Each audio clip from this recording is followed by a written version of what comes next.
Hello সবাইকে, এটা ছিল আমাদের কক্সবাজার ট্যুরের দ্বিতীয় দিন সকাল সকাল আমরা সেই নর্মাল হোটেলটা থেকে চেক আউট করে নিয়েছিলাম আর এই হোটেলটাতে চেক ইন করেছিলাম। সো সেদিন আমাদের ম্যারিন ড্রাইভে যাওয়ার কথা ছিল, কিন্তু যেহেতু আমরা চেক আউট করতে করতে অনেক বেশি লেট হয়ে গিয়েছিল আর এই হোটেলে চেক ইন করতে করতে আমাদের একটু লেট হয়ে গিয়েছিল, এর জন্য সেদিন আর আমরা ম্যারিন ড্রাইভে যাইনি।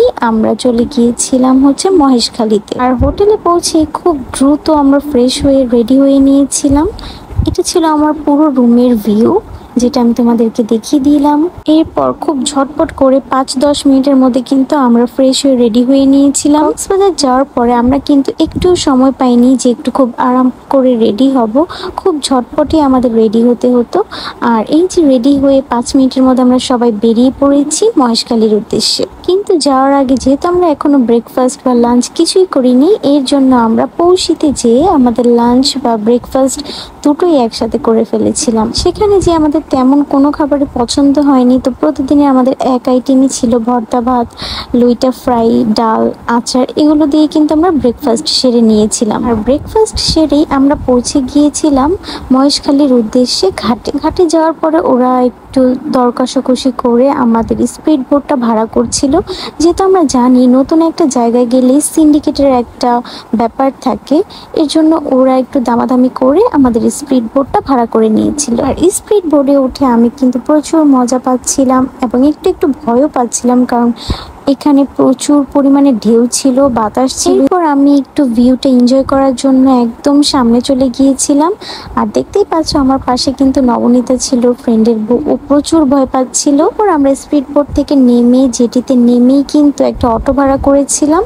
অটোটা ভাড়া করেছিলাম 1000 টাকা দিয়ে এবং সে বলেছিল আমাদের 5টা স্পট ঘুরিয়ে দেখাবে। আর অটো করে যাওয়ার সময় যে ভিউটা আমরা এনজয় করছিলাম, এটা পুরোই কিন্তু একটা সুন্দরবনের মতো লাগছিল, যেটা আমি পোষণকে বলছিলাম এবং সবাই মিলে বলছিল হ্যাঁ ঠিকই বলেছো, এটা কিন্তু পুরোই সুন্দরবনের মতো লাগছে। নিচের ভিউটা সেই সুন্দরবনের মতো, গোলপাতা, সুন্দরী গাছ, আরো ছিল কাদামাটি, পুরোপুরি সুন্দরবনের মতো। এবার অটো থেকে নেমেই কিন্তু আমরা এখানেই দুটো স্পট দেখে ফেলেছিলাম। এটাই নাকি এখানে দুটো স্পট, একটা ছিল ঝাউবন আর একটা ছিল লবণ তৈরির জায়গা। এরপর আমাদের নিয়ে গিয়েছিল একটা বৌদ্ধ মন্দিরে এবং এই বৌদ্ধ মন্দিরটাও কিন্তু বেশ বড় ছিল এবং আমরা অনেকক্ষণ যাবত এখানে সময় কাটাই। আর আমাদের অটো করে আরেকটা বৌদ্ধ মন্দিরে নিয়ে যাওয়া হয়েছিল, কিন্তু আমরা সেখানে ঢুকতে পারিনি, মন্দিরটা বন্ধ ছিল। এছাড়াও আমাদের পানির বাজারে নিয়ে যাওয়া হয়েছিল, যেখানে দেখার মতো কিছুই ছিল না। এরপর আমরা শ্রী শ্রী আদিনাথের মন্দিরে এসেছিলাম। এই মন্দিরটা বেশ বড়, কিন্তু মন্দিরটা একটু উঁচুতে।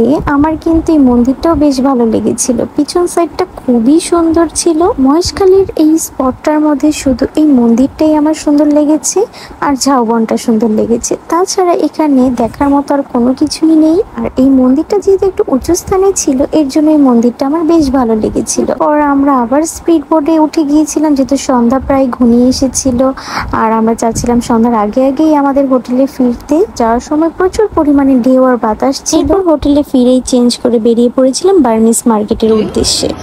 নাম কি? নাম কি? কি? ওটার দাম কত বলছে? তুমি কত বলছো? তারপরে দেয় না, আরেকবার বলবা দাম। দেখো দিব, তুমি বললে দিয়ে দেবো। তো এই তো দর কষাকষি করতে করতে কিছু কেনাকাটা করার পরে আমরা চলে গিয়েছিলাম বিচে। রাতে এত সুন্দর আবহাওয়া থাকে বিচে, আমি কি বলবো, আমার বেশ ভালো লেগেছিল। এটাই ছিল আমাদের সেকেন্ড দিনের সেকেন্ড ব্লগ।